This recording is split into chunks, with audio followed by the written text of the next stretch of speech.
As we journey through this global pandemic together, Oak Mountain Academy is lifting everyone in prayer and holding the community in our hearts. We continue to pray for all of the families directly impacted and the first responders and medical personnel on the front lines. There are so many individuals working around the clock to keep us safe and healthy. I'm Patrick Uran, headmaster, asking you to join all of us on the mountain in prayer and gratitude for everyone in our community. For more information about the Academy, visit us at oakmountain.us. We know COVID-19 has made everything harder, including getting medical care. At Tanner, we've expanded your options to make sure you can get the medical care you trust. Tanner's Care Your Way gives you telemedicine visits for general and behavioral health, walk-in care at our urgent care clinics, and appointments at our emergency departments. Let's get better together with Tanner's Care Your Way. Visit tanner.org/care your way to learn more. That's tanner.org/care your way. 833, the Community Voice program, Newstalk 1330 FM 106.3. We're going to start the Community Voice all over again, pretend like we didn't get disconnected. Jennifer Hulsey, our guest this morning. Hulsey challenging the incumbent for District 16 State House of Representatives, Trey Kelly. Mm-hmm. And Jennifer, first of all, tell us about those boundaries. What are the boundaries for District 16? Well, it's all of Polk County. And northern sections of Haralson, as well as northern sections of Bartow County. So it's a very distinct map, and love this district. It's a great place to live. So. What's the boundary of Haralson County? So there's some areas, little small town areas called Little Creek, Felton, the Corinth area. So those are the areas that is in. It's not actually like in the Buchanan area or Tallapoosa. It's north of that, and then on the other section of that, on the other side of Buchanan. So it's a little strange map the way it's drawn. That's why it's really important that we fill out our census information so we can get our numbers correct and have our maps drawn properly. But that's where we are in Haralson County. And the other part of Haralson County is District 18, currently represented by Kevin Cook. That's right. And they'll have a new representative next year for District 18. Can you differentiate between the State House and the State Senate for us, please, their roles? Okay, so State House, actually, let me talk to you a little bit about the district, too, as well. So it's going to be parts of Paulding and Haralson and Polk County, and then mine is going to be parts of, again, Polk, Haralson, and Bartow County. So a lot of people get that mixed up. So I want to be clear on that. And the person who served in that before was Senator Heath, and, of course, he's leaving now. And Trey Kelly also holds the seat that I'm in now. One thing that I would like to talk about really quickly is I meant to mention this when you brought this up earlier. I'm actually born and raised in Polk County, but my family is from Haralson County. I grew up over there in Seabreeze and went on the weekends with my grandparents. So I have a lot of fond memories of Haralson County growing up there, so it's a great place to live. Now, you're most recently chairperson for Polk County Board of Commissioners. Yes, I was chairman for the Polk County Board of Commissioners for the past 3 years. Loved that job, really learned a lot from it, learned a lot about the local community and how government really works on a state level between the state and the county. So I got to see a lot of hands-on experience with that. Also, I was vice chair of the Regional Commission, which is a big commission that works through different things coming through our area, whether it be grants or funding, things like that, workforce development, as well as I was on the board of managers for the Association of County Commissioners of Georgia, so I was on that board, and so I've been working a lot in this district for a long time. Yeah, I do look at the list of the boards you've served on and places you've worked and your public service time on there, and it is real extensive. Her website is jenniferhulsey.com. That's Hulsey, Hulsey, and she is challenging the incumbent for the District 16 House of Representatives seat here in Georgia. And for the majority of our listeners, we do have listeners in Polk, Paulding, and Haralson County, of course, but did want to give our listeners an opportunity to meet you this morning. So without going into maybe the roles you've served in your political roles over the years, tell us, who is Jennifer Hulsey? Well, Well, Jennifer Hulsey is just an everyday person like you are. I mean, just love living in this district, as I said, and I raised my children here in Cedartown. I've been married to my husband for 28 years, God bless his soul. And then I have 3 children. I have a son, Chad, who actually is a firefighter. He and his family live in Virginia. He's a first responder. My daughter, Katie, she's working in missions, international studies and missions right now, working and going to a college in New York State over in Pottersville, New York, called Word of Life. And then my son, Will, is 17, a junior in high school here in Polk County. So a lot of variety of years between them, and my husband and I love it here. One thing about me is I'm an educator for the past 25 years.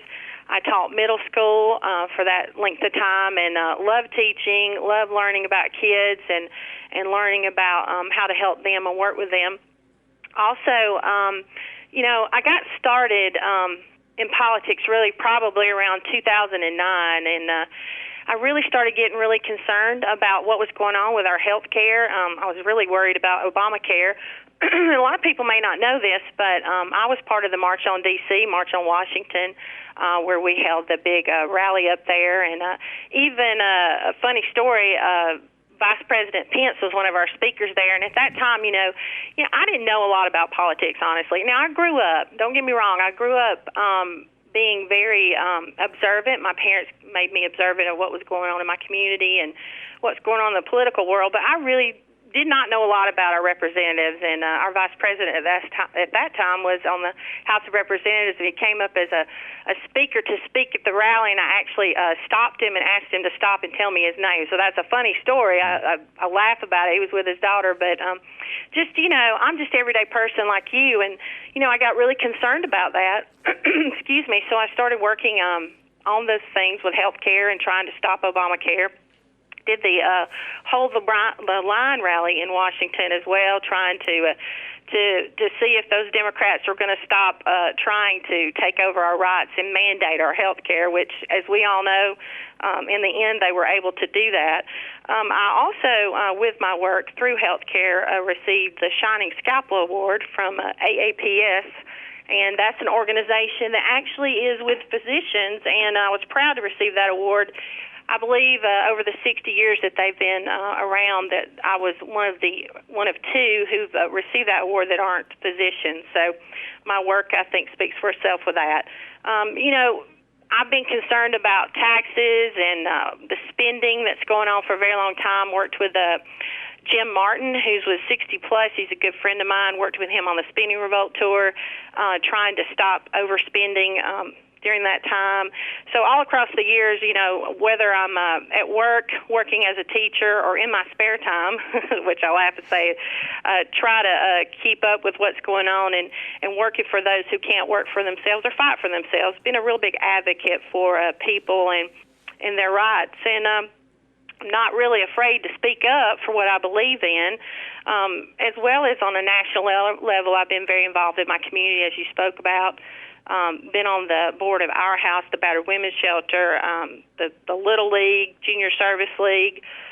Started a Parkinson's Walk for Hope. My husband has Parkinson's disease, and I knew that we needed to get some awareness out about that, so I've been a big advocate for that as well.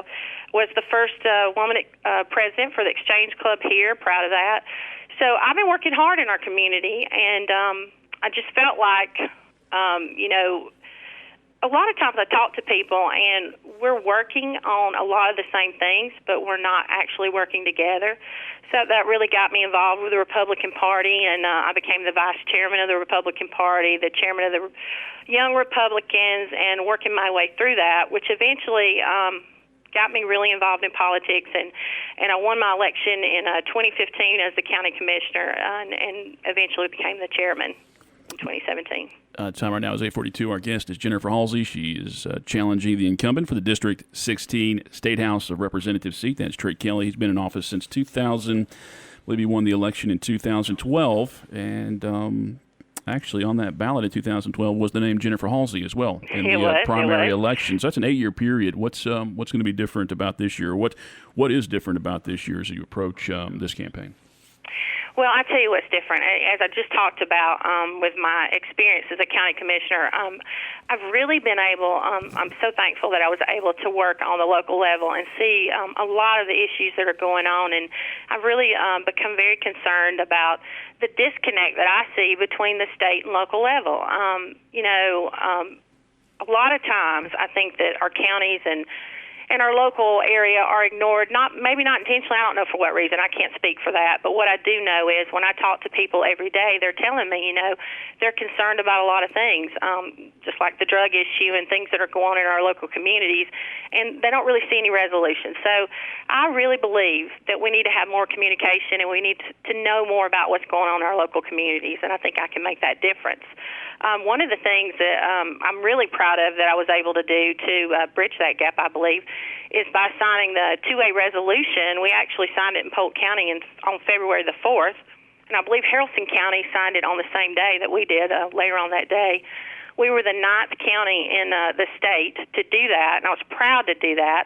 I won't lie, I got some pushback from elected officials who really didn't want us to do it. And what was that resolution? What was I missed? It was the Second Amendment. Oh, Second Amendment. Okay, sanctuary. Right. Now you think about it. I'm sure you probably talk about this a lot. Virginia and the issues that are going on there.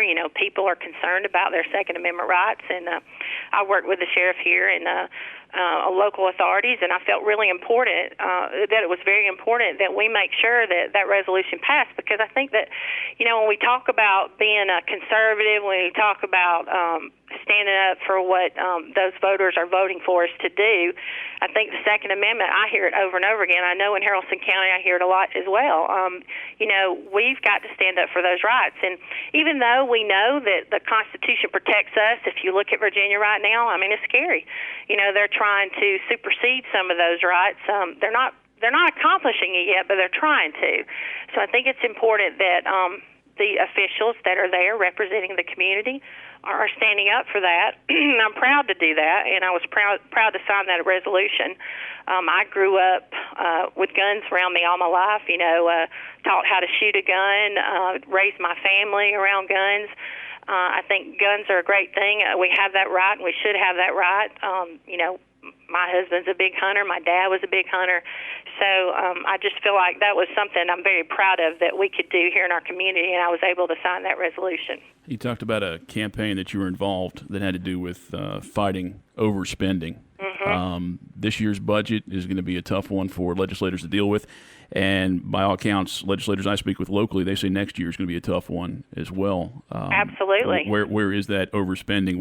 Where can some of that overspending be brought back to accommodate a budget for the state?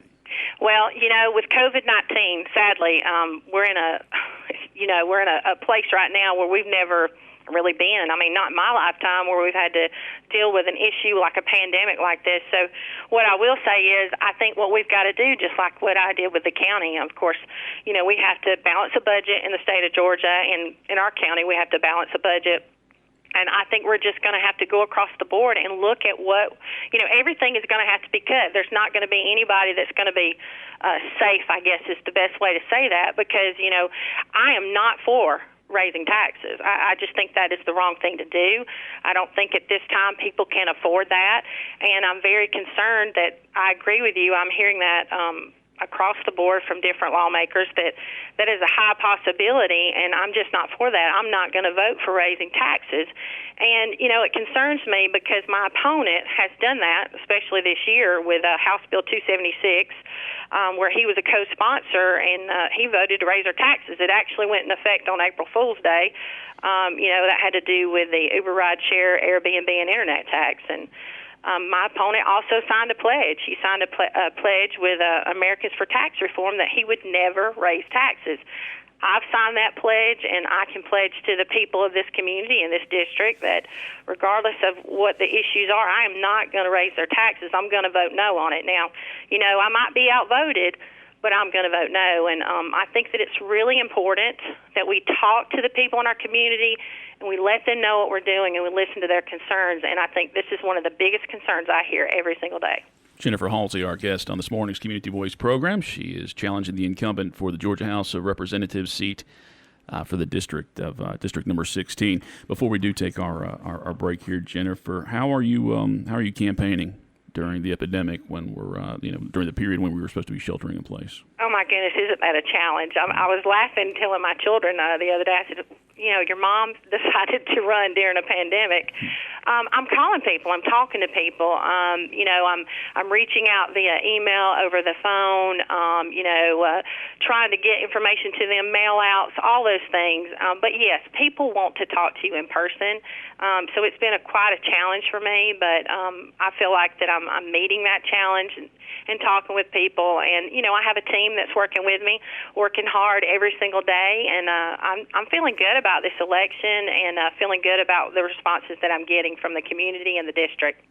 How did you feel about Kemp's initial shelter-in-place order? And then how did you feel when he opened businesses and in particular allowed businesses to start reopening, started with hair salons and tattoo parlors? Right. Well, I'll tell you what, this is how I feel about it. I think Governor Kemp, he's our leader, and, he knows our state. My take on it is, we can all piggyback and talk about what he should or could have done. But the one thing that I take out of all this is he has given us the liberty to make that choice. So he has not, forced us in any way to or not to. So at this point, for me, I appreciate the fact that he has given us the liberty. If you want to stay home, you can. If you want to open your business, you can, but you're allowed not to if you don't feel comfortable. And honestly, I know of a lot of businesses right now that aren't open. They don't feel comfortable. They're slowly doing it, but I see a lot of people taking heed to it and taking it seriously. So that's how I feel about it. Jennifer Hulsey, our guest on this morning's Community Voice program, brought to you by Tanner Health System and Oak Mountain Academy. On Newstalk 1330 FM 106.3. Also streaming live on Newstalk1330.com. At the conclusion of this program, we're going to post the entire interview up on the Newstalk 1330 WLBB Facebook page. So give everybody an opportunity to go back and listen to that if they missed any of it. And hopefully if you have any additional questions for Jennifer, perhaps you can post those to our Facebook page, and perhaps she can go back and look at those and answer those for you. Time right now is 8:50. We're going to come back with about 9 minutes left in our program after this. We know COVID-19 has made everything harder, including getting medical care. At Tanner, we've expanded your options to make sure you can get the medical care you trust. Tanner's Care Your Way gives you telemedicine visits for general and behavioral health, walk-in care at our urgent care clinics, and appointments at our emergency departments. Let's get better together with Tanner's Care Your Way. Visit tanner.org/careyourway to learn more. That's tanner.org/careyourway. As we journey through this global pandemic together, Oak Mountain Academy is lifting everyone in prayer and holding the community in our hearts. We continue to pray for all of the families directly impacted and the first responders and medical personnel on the front lines. There are so many individuals working around the clock to keep us safe and healthy. I'm Patrick Uran, headmaster, asking you to join all of us on the mountain in prayer and gratitude for everyone in our community. For more information about the Academy, visit us at oakmountain.us. 8:51. Welcome back to the WLBB Community Voice program. Newstalk 1330 FM 106.3, streaming live online at newstalk1330.com. I'm your host this morning, Colin Worthington. Our guest is Jennifer Hulsey. She's challenging the incumbent Trey Kelly in his role as House of Representatives, District 16. And I do appreciate Jennifer joining us this morning and talking a little bit about herself. Georgia seemingly is changing colors politically. Maybe harder to get straight up, conservative produced bills, and I say conservative because you are a Republican. Maybe harder to get those through in the next decade without some compromise. What's an example of a time that you had worked with somebody from maybe the other side of the aisle, the other side of the argument, to get something across that each of you saw as beneficial? Okay, so in the county commission, I think that something that's really important is our 911 system, our radio system. Here in our community, which it's very important in every community for safety. And we realized, and excuse me, as chairman of the board, I realized that our 911 system radios were not doing the work that they needed to do. They're almost an obsolete system. And so it was a hard sell. We had to go to leaders in our cities, in our local district, with our schools, education system, all that, to come together on working on a brand new 911 system for radios. We came up with we started working with a P25 system, and I don't know if you're familiar with that, but what this system helps with is to communicate more across the state. So like if our sheriff goes to Athens transporting a prisoner, then he can communicate with other areas in their local community with law enforcement. And one thing that, and I'm not saying it's a hard sell about protecting people. That's not what I meant when I said that. What I meant is, you got to make sacrifices. So we had to work together on what those sacrifices were. And one of those things was, how was the county going to work with the local cities and working with them on implementing this program? And I think we came together. One of the things that we did was I asked that our board have a community-wide meeting with them and those local officials, and we talked about our concerns and their concerns, and we looked at what their concerns were, and we really tried to work those out. And I think we've come up with a great plan, and now we're going to have a fantastic security system for our law enforcement, for our first responders, and I think everyone was able to have their voice heard and encouraged, and I think that's part of it. We don't always have to agree on everything, but we have to come to some resolution for the greater good. But I will tell you this: I will not bend on my conservative values. My opponent, he has a score from Americans for Prosperity as a 38, failing score as a conservative, and with American Conservative Union, which that's CPAC, they do CPAC, of a 65. And I understand compromise, but at the same time, we can't compromise where we come from as a conservative, and that's my belief. If you say you're going to be a proven conservative, I think you should prove that, and that concerns me. So while I do agree we need to come together and work on issues, I don't want to bend from what I portray myself as with the voters. Time is 8:54. Jennifer Hulsey, our guest on this morning's Community Voice program. Do you believe that voters should have a say whether or not they believe the Georgia Constitution should be amended to allow pari-mutuel betting, like casino gambling, sports betting, and also establish the Independent Gaming Commission to oversee the industry? Well, I tell you what, I am not real hip or for amending the Constitution. If anything's going to happen with that should come from the voters. I just don't feel like that should be a decision made like that from our lawmakers. So if the voters choose to do that, that's their choice. But it would definitely have to be a vote, because otherwise I don't think that would be appropriate. Would you be in favor of casino gambling if it were to benefit Hope, or if it were to benefit the healthcare system of Georgia? I'm a little concerned about that. I'm not sure that it will. I'm seeing a lot of mixed reviews on that. And especially I'm wondering how that's going to benefit, our local community. Most of the time with that type of industry, it's more in the cities and those types of areas.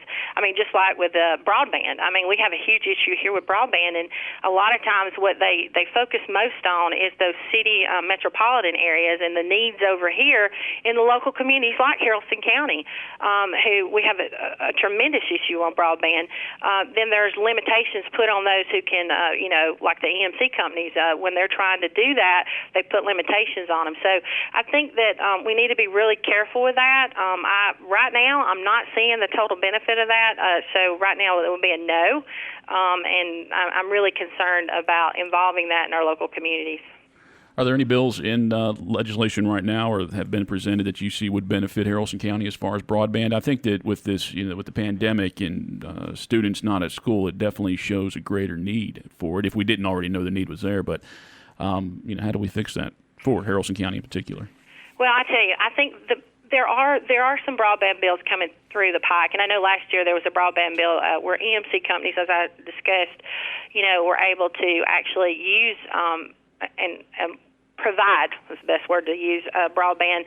I think what we need to do is make sure that our local voices are heard. I hear from so many people that, through the FCC, I don't know if your listeners realize this, but a lot of times they'll say that broadband is actually supplied in your area, but there might be one person in that little small area or large area at times that has provided that broadband, so it's a little deceiving and misleading. And I know that the state has been working really hard on gathering data. One of the things that I've done in the regional commission is I've worked on some committees that we've worked on with broadband, and we've gone and looked at some of the things that the state is working on.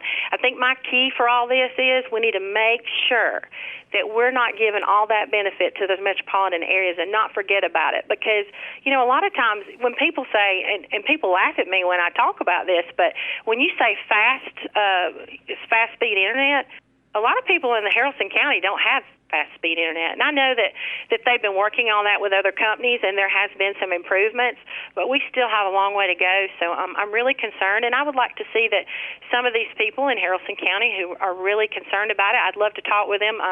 Let me give you my number right quick. I'd like to talk about that, 770-546-0286. So if you have concerns about anything, please call me.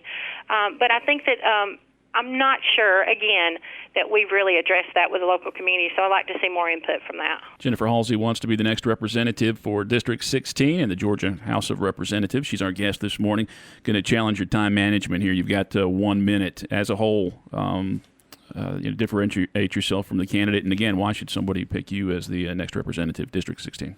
Well, first of all, I'd love to have your vote, and you can learn more about me at jenniferhulsey.com. One thing that will set me apart is I am committed, and I'm saying this right now on air, to have a town hall or town meeting with constituents each month after I'm elected. I'm a person that stands by what I say. I mean what I say what I mean. I told you I'm not going to raise taxes, so I'm going to vote no on raising taxes. I am for you. I am also going to say that I would love to have a debate with my challenger. I've not heard of one. I've been asking about one, so I'd love to hear from his team. I'd love for us to work together to have a debate so you, the people, can make that decision. So, again, you can call me at 770-546-0286 to work out that debate. 0286 to work that debate out. I know Mr. Kelly, and I'm sure we can work that out. And I'm just honored to be here today and asking for everybody's vote, and appreciate you having me on. Jennifer Hulsey, our guest on this morning's Community Voice program, and thanks for joining us, Jennifer. 8:59, Community Voice has been brought to you by Tanner Health System and Oak Mountain Academy here on Newstalk 1330 FM 106.3, streaming live online at newstalk1330.com. Also, we'll make sure we post this entire program up on the Newstalk 1330 WLBB Facebook page by around noon or 1 o'clock this afternoon.